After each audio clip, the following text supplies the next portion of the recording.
የፊልማችን ታሪክ የሚጀምረው ኢሻን የተባለ ልጅ ከትምህርት ቤት ተመልሶ ግቢ ውስጥ ካሉ ውሾች ጋር ይጫወታል። ወደ ቤትም ገብቶ እናቱ ማያን ከማግኘቱ በፊት ለውሾቹ የሚጫወቱበትን ወረቀት ይወረውርላቸዋል። እናቱም ቤት እያጸዳች ነበር። ኢሻን ፐዝል እየገጣጠመ ሳለ እናቱ የፈተና ወረቀቱን ከትምህርት ቤት አምጥቶ እንደሆነ ትጠይቀዋለች። እሱ ግን ዝም ብሎ ችላ ይላታል። ወዲያውኑ የኢሻን ወንድም ዮሐን ከትምህርት ቤት ይመጣና ያመጣውን በጣም ጥሩ ውጤት ለእናቱ ይነግራታል። ኢሻንም በወንድሙ ጎበዝነት ይደነቃል። ዮሐን ስለ ኢሻን ውጤት ሲጠይቀው ኢሻን አሁንም መልስ ከመስጠት ይልቅ ፐዝሉ ላይ ያተኩራል። በመጨረሻም ከውሾቹ ጋር ለመጫወት ወደ ውጪ ይሮጣል። በግቢ ውስጥ ልጆች ክሪኬት ይጫወቱ ነበር። ኳሷ ወደ እሱ ስትመጣ እንዲመለስላቸው ይጠይቁታል። ነገር ግን ባለማወቅ ኳሷን ከአጥሩ በላይ ይወረውራታል። ኢሻን ቢጸጸትም ራጂት የተባለው ልጅ ይሰድበዋል። ራጂትም ኳሷን ሄዶ እንዲያመጣው ሲያዘው ኢሻን እምቢ ይላል። በዚህ ምክንያት መጣላት ይጀምራሉ። መጀመሪያ ላይ ኢሻን እየበረታ ነበር። ነገር ግን ራጂት የኢሻንን ራስ ከመሬት ጋር እንዲጋጭ ያደርገዋል። ኢሻን ክፉኛ ስለተጎዳ ለማምለጥ ሲል ራጂትን ይነክሰዋል። ወደ ቤቱም ሲሸሽ የራጂትን የአበባ መስቀመጫዎችን እየገለባበጣቸው ወደ ላይ ከፎቁ በላይ ይወጣል። ሰዎች ሁልጊዜም ስለሚሰድቡት እያለቀሰ ያንን ጉዳይ ያስባል። እንባውን ጠርጎ ከፎቁ በላይ በካይት ይጫወታል። ወደ ቤትም ሲመለስ የራጂት እናት ለኢሻን አባት ናዲ ካሾር ስለ ልጃቸው ድርጊት ስታጉረመርም ይሰማል። አባቱ ኢሻንን ሲያየው ወደ ውስጥ ጠርቶት ምን እንደተፈጠረ ይጠይቀዋል። ኢሻንም ዝም በማለቱ አባቱ በቁጣ በጥፊ ይመታዋል። ራጂት በዚህን ጊዜ ይደሰታል። ሸሚዜንም ቀዶብኛል በማለት ይዋሻል። ኢሻን በውሸቱ ተገርሞ ራጂት ላይ ይዘልበታል። አባቱም ኢሻንን ይይዘዋል። ራጂትና እናቱም ይወጣሉ። አባቱ ናዲ ካሾር ኢሻን ሁል ጊዜ ችግር እንደሚፈጠር ይናገራል። አባቱ በድጋሚ ሊመታው ሲል እጁ ማያን ሊመታ ጥቂት ይቀረዋል። ኢሻን ይህንን አይቶ ይስቃል። አባቱ ግን ይበልጥ ተናዶ ባህሪውን ካልቀየረ ወደ ቦርዲንግ ትምህርት ቤት እንደሚልከው ይዝትበታል። እናቱ ማያ የኢሻን ፊት ላይ ያለውን ቁስል ስታይ አባቱ ልጁን ሁሌ እንዳቆላመጥሽ አበላሸሹ ይላታል። ማያ መልስ ሳትሰጠው ኢሻን ገላው ታጥቦ ልብሱን እንዲቀይር ታደርጋለች። በማግስቱ አባትየው ለሥራ ጉዞ ከከተማ ይወጣል። እናቱ ማያ ልጆቹን ለትምህርት ቤት ታዘጋጃለች። በመጀመሪያው ክፍለ ጊዜ የእንግሊዘኛ መምህርቷ ኢሻንን ከመጽሐፉ ላይ አንድ አረፍተ ነገር እንዲያነብ ትጠይቀዋለች። ኢሻን የትኛውን ገጽ መክፈት እንዳለበት ግራ ይገባዋል። መምህርቷም ሌላ ተማሪ እንዲረዳው ታዛለች። ገጹ ከተከፈተ በኋላ ኢሻን ማንበብ አይችልም። ፊደላቱ እየጨፈሩብኝ ነው ይላል። መምህርቷም ተቆጥታ ከክፍል ታስወጣዋለች። ኢሻን ለጥቂት ደቂቃዎች ውጪ ይቆያል። መምህርቷ ስትወጣ ወደ ውስጥ እንዲገባ ትነግረዋለች። ኢሻን ወደ ክፍል ሲገባ የክፍል ጓደኛው የሂሳብ የቤት ሥራ መስራቱንና የፈተና ወረቀቱ ወላጆቹን ማስፈረሙን ይጠይቀዋል። ኢሻን ሁለቱንም አለማድረጉን ሲረዳ ይደነግጣል። ልጆቹም ሲስቁበት ቦርሳውን ይዞ ከትምህርት ቤት ይወጣል። ከተማ ውስጥም ሲዞር ውሎ ልክ ልጆች ሲበተኑ እሱም አውቶቡስ ለመያዝ ይመለሳል። ቤት እንደደረሰ በስዕል ይዝናናል። ዮሐን ስዕሉን ያደንቅለታል። በኋላም የቤት ሥራውን ሲሰራ እናቱ ማያ የእጅ ጽሑፉ እንደማያምርና ቃላቱን በሙሉ እንደተሳሳተ ትነግረዋለች። እንዲያስተካክልም ስትነግረው አልሰራም ብሎ ከክፍል ይወጣል።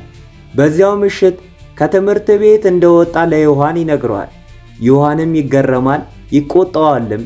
እናቱንም እንዳይነግራት ይለምነዋል። ከዚያም ለትምህርት ቤት የሚሆን የውሸት የመቅረት ፍቃድ እናቱ እንደጻፈች አስመስሎ እንዲጽፍለት ዮሐንን ይለምነዋል። ዮሐን መጀመሪያ እምቢ ቢልም በመጨረሻ ይጽፍለታል። በማግስቱ ኢሻን የውሸት ወረቀቱን ለመምህሩ ይሰጠዋል። መምህሩም ይቀበለዋል። ብዙም ሳይቆይ መምህሩ ፈተና ይሰጣል። ፈተናውም ለኢሻን በጣም ከባድ ነው። እሱ ግን በራሱ የቅዠት መንገድ የሂሳብ ጥያቄውን ለመስራት ይሞክራል። ግን ውጤቱንም ይሳሳታል፣ ጊዜውም ያልቃል። ናዲ ካሾር ከሥራ ጉዞ ይመለሳል። ኢሻን አባቱን በማየቱ ይደሰታል። ነገር ግን አባቱ መሬት ላይ የወደቀውን የውሸት የመቅረት ወረቀት ያገኘዋል። አባቱ ለእናት ኢሻን ታሞ ነበር ብሎ ይጠይቃታል። ማያ ግን ወረቀቱን እሷ እንዳልጻፈችው ትናገራለች። አባቱም ደንግጦ ኢሻንን ይጠይቀዋል። ኢሻንን ፈርቶ ቢሆን ከትምህርት ቤት መቅረቱን ያምናል። ዮሐንም እንደረዳው ይናገራል። ናዲ ካሾርና ማያ በልጁ ድርጊት በጣም ይደነግጣሉ። በማግስቱ መምህራን ወላጆቹን ይጠራሉ። ኢሻን በየክፍለ ጊዜው እንደሚወድቅ ይነግሯቸዋል። ርዕሰ መምህሯም ኢሻን ለ3ኛ ዓመት በ3ኛ ክፍል እንዲቆይ መፍቀድ እንደማትችል ትናገራለች። ርዕሰ መምህሯም ወደ ልዩ ትምህርት ቤት እንዲሄድ ትመክራለች። አባቱም በዚህ በጣም ይናደዳል። እናቱ ማያም ስራዋን ትታ ኢሻንን ብትረዳው ምንም ለውጥ አለማምጣቱ ያሳዝናታል። አባቱ ግን ምን ማድረግ እንዳለበት እንደሚያውቅ ይናገራል። አባቱ ለኢሻን በቦርዲንግ ትምህርት ቤት ቦታ እንደሚያመቻቹለት ዘመዶቹን ይደውላል። እናቱም በትምህርት ዓመቱ አጋማሽ ይቀበሉት እንደሆነ ትጠይቃለች። አባቱም አዎ ይላታል። ማያ ኢሻን ከቤት ርቆ ስለማወቅ ትጨነቃለች። አባቱ ግን ቦርዲንግ ውስጥ ሲቀጣ ይለምዳል ይላል። ኢሻን እያለቀሰ እንዳይልኩት ይለምናል። በዚያው ምሽት ኢሻን መጥፎ ህልም ያያል። ከእናቱ ተለይቶ ባቡር ጣቢያ ውስጥ ብቻውን ሲቀር ይታየዋል። ከህልሙ ሲነቃ እያለቀሰ እናቱም ቦርዲንግ መሄድ አልፈልግም ይላታል። ማያም በልጁ መሄድ ባትስማማም መሄድ ግን እንዳለበት ትነግረዋለች። ከበዓል በኋላ አባቱ ኢሻንን ወደ ቦርዲንግ ይወስደዋል። ማያ እና ዮሐን አብረው ይሄዳሉ። የትምህርት ቤቱ ርዕሰ መምህርም ኢሻን ምን ያህል አስቸጋሪ እንደሆነ ናዲኮሸርን እንዲነግራቸው ይጠይቁታል። ርዕሰ መምህሩ ብዙ አስቸጋሪ ልጆችን የለመዱ መሆናቸውንና ኢሻንም እንደሚስተካከል ይናገራሉ። ቤተሰቡም ሊሄዱ ሲሉ ኢሻን እንባውን እየተቆጣጠረ መኪናቸውን ይሸኛል። ኢሻንም ወደ ማደሪያ ክፍሉ ዶርም ሄዶ አልጋው ላይ ቁጭ ብሎ ስለ ቤተሰቡ ያስባል። ርዕሰ መምህሩም መጥተው ልብሱን ቀይሮ ለእራት እንዲሄድ ያስገድዱታል። እራት ላይም ኢሻን ዝም ብሎ ምግቡን ያያል። በዚያው ምሽት ሁሉም ሲተኙ ኢሻን ሽንት ቤት ገብቶ ብቻውን ያለቅሳል። ቤት ውስጥም ማያ የኢሻን ክፍል ገብታ ስታይ ኢሻን የሳለውን ስዕል ያለበትን ትንሽዬ መጽሐፍ ታገኛለች። ስዕሉ ኢሻን ከቤተሰቡ ተለይቶ ሲቀር የሚያሳይ ነበር። ማያ ይህንን አይታ ታለቅሳለች። ውሳኔያቸውም ትክክል ስለመሆኑ ትጠራጠራለች። በማግስቱ በትምህርት ቤት መምህር ታዋሪ ኢሻንን ለክፍሉ ያስተዋውቃል። ኢሻንም ከክፍሉ ጎበዝ ተማሪ ራጃን ጋር ያስቀምጠዋል። ኢሻንም ሲጠየቅ በክፍሉ ውስጥ የአንድ ደራሲ ሐሳብ በጥሩ ሁኔታ ያብራራል። ሆኖም መምህር ቲዋሪ የኢሻን መልስ የማይረባ እንደሆነ ይነግረዋል። በዚህም ኢሻን በጣም አዝኖ እስከ ክፍለ ጊዜው መጨረሻ ድረስ ዝምታን ይመርጣል። ከክፍለ ጊዜው ሲያልቅ ራጃን ለኢሻን መልሱ ትክክል እንደነበረ ይነግረዋል። ነገር ግን መምህር ቲዋሪ የሚፈልገው ተማሪዎች በመጽሐፉ ላይ እንዳለው ቃል በቃል እንዲመልሱለት ብቻ እንደሆነ ያስረዳዋል። ሁለቱም አብረው ሲሄዱ ኢሻን ሁልጊዜ አንደኛ እየወጣ ለምን ቦርዲንግ ትምህርት ቤት ገባ ብሎ ራጃንን ይጠይቀዋል። ኢሻን ቦርዲንግ የሚላኩት አስቸጋሪና ግትር ልጆች ብቻ እንደሆኑ ያስብ ነበር። ራጃን ግን አባቱ የትምህርት ቤቱ ስራ አስኪያጅ ስለሆኑ እዛው ግቢ ውስጥ እንደሚኖሩ ይነግረዋል። በተጨማሪም ልጆች ቦርዲንግ የሚላኩት ለመቅጣት ብቻ እንዳልሆነ ለኢሻን ያስረዳዋል። በሌላ ክፍለ ጊዜ የስዕል መምህሩ ሁልካር ኢሻንን ጥቁር ሰሌዳ ላይ ያለንን ምልክት መለየት ባለመቻሉ በዱላ ይመታዋል። ኢሻን በሌሎች ክፍለ ጊዜዎችም ቃላትን መለየትና ማንበብ ባለመቻሉ ተመሳሳይ ችግር ይገጥመዋል። ከቀናት በኋላ ኢሻን በሁኔታው ተበሳጭቶ ወደ ማደሪያ ክፍሉ ዶርም እየሮጠ ሄዶ ያለቅሳል።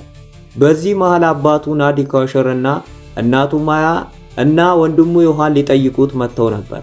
ኢሻን ግን ሊያገኛቸው ከመሄድ ይልቅ ሮጦ ወደ ቅርጫት ኳስ ሜዳ ይሄዳል። ቤተሰቦቹም በድርጊቱ ግራ ቢጋቡ ኢሻን ሜዳው ላይ ዝም ብሎ ሲዞሩ ይመለከቱታል። በመጨረሻም ከወንድሙ ዮሐን አጠገብ ቁጭ ይላል፣ ግን ምንም ቃል አይናገረው። አባቱ ርዕሰ መምህሩን ፍቃድ ጠይቆ ኢሻንን ለአንድ ቀን ብቻ ወደ ሆቴል ይዞት ይሄዳል። ዮሐን ለኢሻን ያመጣለትን የማሳያ መሳሪያዎች ይሰጠዋል። ነገር ግን ኢሻን ላይ ምንም ደስታ አይታይበትም። ዮሐን በዚህ አዝኖ ኢሻን አንዲትም ቃል እንኳን ባለመናገሩ በጣም ይጨነቃል። በማግስቱ ኢሻን ወደ ትምህርት ቤት ይመለሳል። ዮሐን የሰጠውንም ስዕል መሳያ በሳጥኑ ውስጥ ይከተዋል። ኢሻን ወደ ህንፃው ጣሪያ ወጥቶ ወደ ጫፉ በጣም ተጠግቶ ሲቆም ራጃን አይቶት ይደነግጣል። ኢሻን ከጫፉ ሲመለስ ራጃን ለምን እንደቆመ በመጠየቅ ይጨነቃል።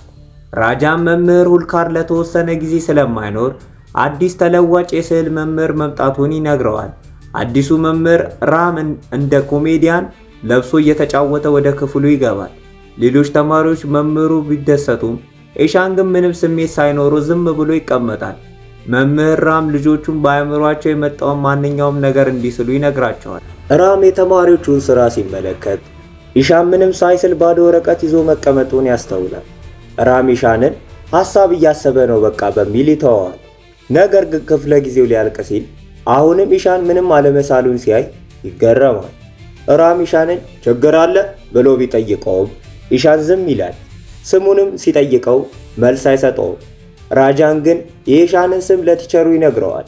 በዚያው ቀን ኢሻን በጣም ተከፍቶ በትምህርት ቤቱ ውስጥ ያለን አንድ ውሃ ሲመለከት ይውላል። እናቱና ወንድሙ ቢደውሉለትም ስልኩን አንስቶ ሳያናገራቸው ጥሎት ይሄዳል። መምህር ራም የልጆቹን ስዕሎች በመምህር ኡልካር ቁም ሳጥን ውስጥ ሊያስቀምጥ ሲሞክር መምህር ቲዋሪ እዛ መጽሐፍ ብቻ ነው የሚቀመጠው፣ ስዕሎቹ ዋጋ ስለሌላቸው ለልጆቹ መልስላቸው ይለዋል። ራም በዚህ ጊዜ ይደነግጣል። ሌላኛው መምህር ሴን የተማሪዎቹን ነፃነት የገበያ ቦታ በማለት ይተቻል። ራም ግን ልጆች ራሳቸውን እንዲገልጹ መፍቀድ አለብን ይላል። ቲዋሪም በዚህ ትምህርት ቤት ያሉት ተማሪዎች ጤነኛ ኖርማል እንዲሆኑና ራም እንደሚሰራበት ልዩ ትምህርት ቤት ቱሊፕ ስኩል እንዳልሆነ ይነግረዋል። ቲዋሪ አካል ጉዳተኛ ልጆች ምንም ቢማሩ ውጤታማ ሊሆኑ እንደማይችሉ በንቀት ይናገራል። መምህር ሴንም ልጆች ለዓለም ውድድር ማዘጋጀት እንጂ ማጫወት እንደማያስፈልግ ይገልጸዋል። ራም በሐሳባቸው ቢደነግጥም በጨዋታ ያልፈዋል። ራም ከቢሮ ሲወጣ ኢሻን ከክፍል ውጪ ተንበርክኮ እንደ ማንኛውም ጊዜ ተከትቶ ያገኘዋል። ምን እንደተፈጠረ ሊጠይቀው ሲሞክር ኢሻን ግን ስላፈረ ራምን ላለማናገር ይሸሸዋል። ራም ራጃንን ስለ ኢሻን ይጠይቀዋል።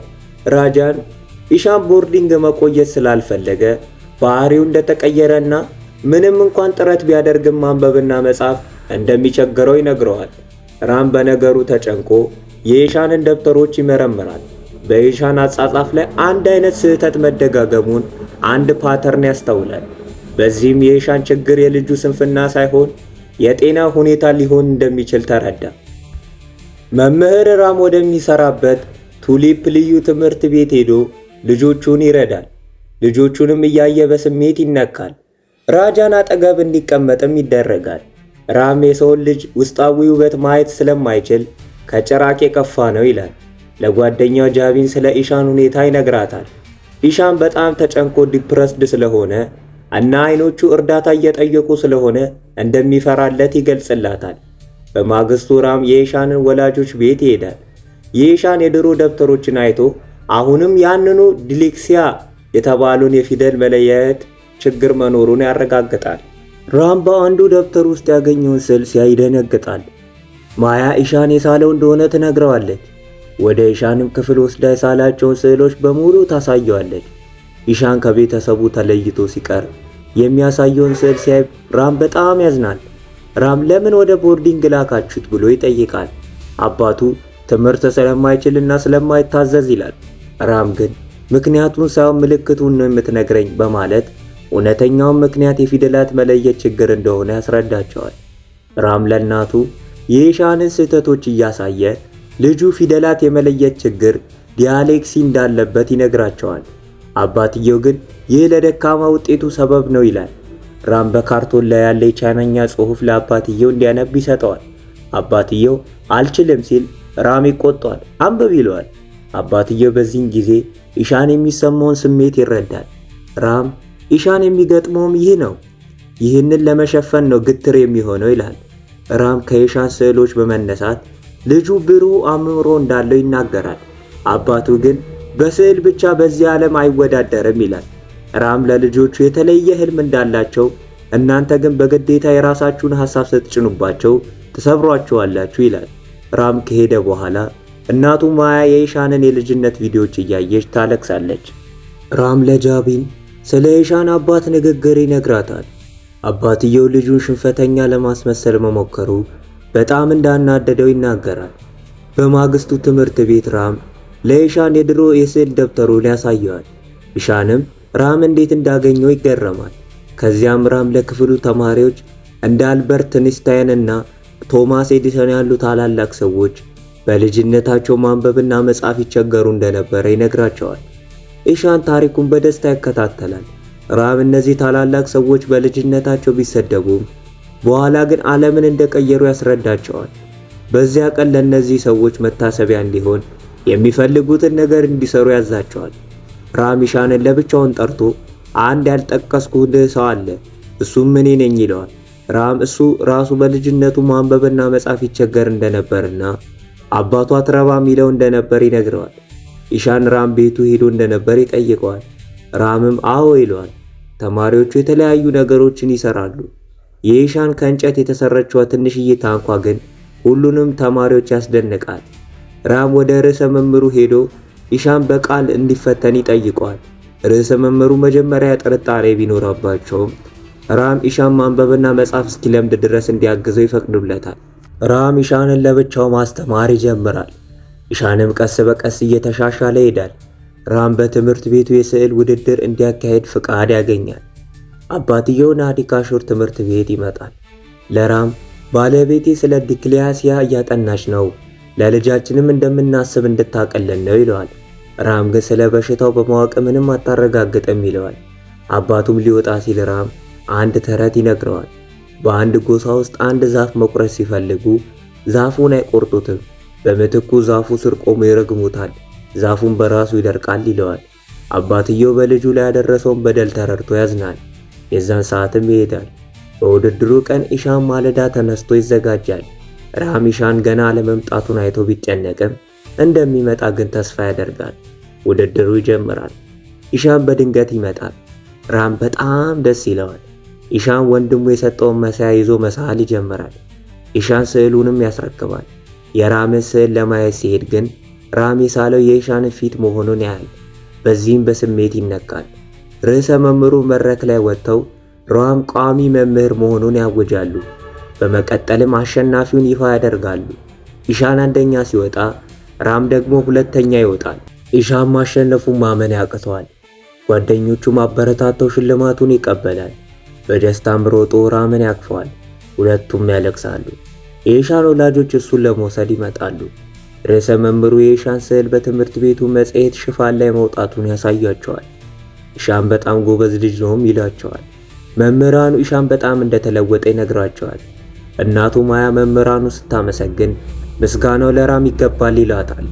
አባትየው ኢሻን ከወንድሙ ጋር ሲጫወትና ሲስቅ ሲያይ በደስታ ያለቅሳል። ራምንም እንዴት ማመስገን እንዳለበት ስለማያውቅ በቃ ሊያመሰግነው ብቻ ግን ይነግረዋል። ራም አቅፎትም ይሰናበታቸዋል። ኢሻን ወደ መኪናው ሲሄድ ወደ ራም ዞሮ ይላል። ራም ሲያውለበልብለትም ሲያይ የሰራለትን ውለታ አስቦ እንደገና ሮጦ ይመጣና ራምን አጥብቆ ያቅፈዋል። ጋይሶች እንግዲህ ይህ ፊልም ምርጥ ነው። እኔ በቃ ፊልሙ ሳየው የሆነ ነገር ይነካል እና ደስ የሚል ፊልም ነው። ጀስት ሙሉን ብታዩት ምርጥ ነው። በቃ እኔ እናንተ ሰብስክራይብ አድርጉ ብዬ ሁሌ በጨቃጨቅ ይደብራል። ብቻ ግን በቃ ምርጥ ፊልም ነው። እኔ ዋና እናንተ ካያችሁ በቂ ነው። ስለዚህ ደስ ካላችሁ ሰብስክራይብ ብታደርጉኝ በሞራል እንድሰራ ነው የምታደርጉኝና ለዛ ነው ያው እናንተ ሰብስክራይብ ለኔ ሞራል ይሆነኛል።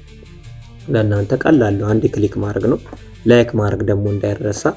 ምርጥ ፊልም ነው። ይመቻችሁ።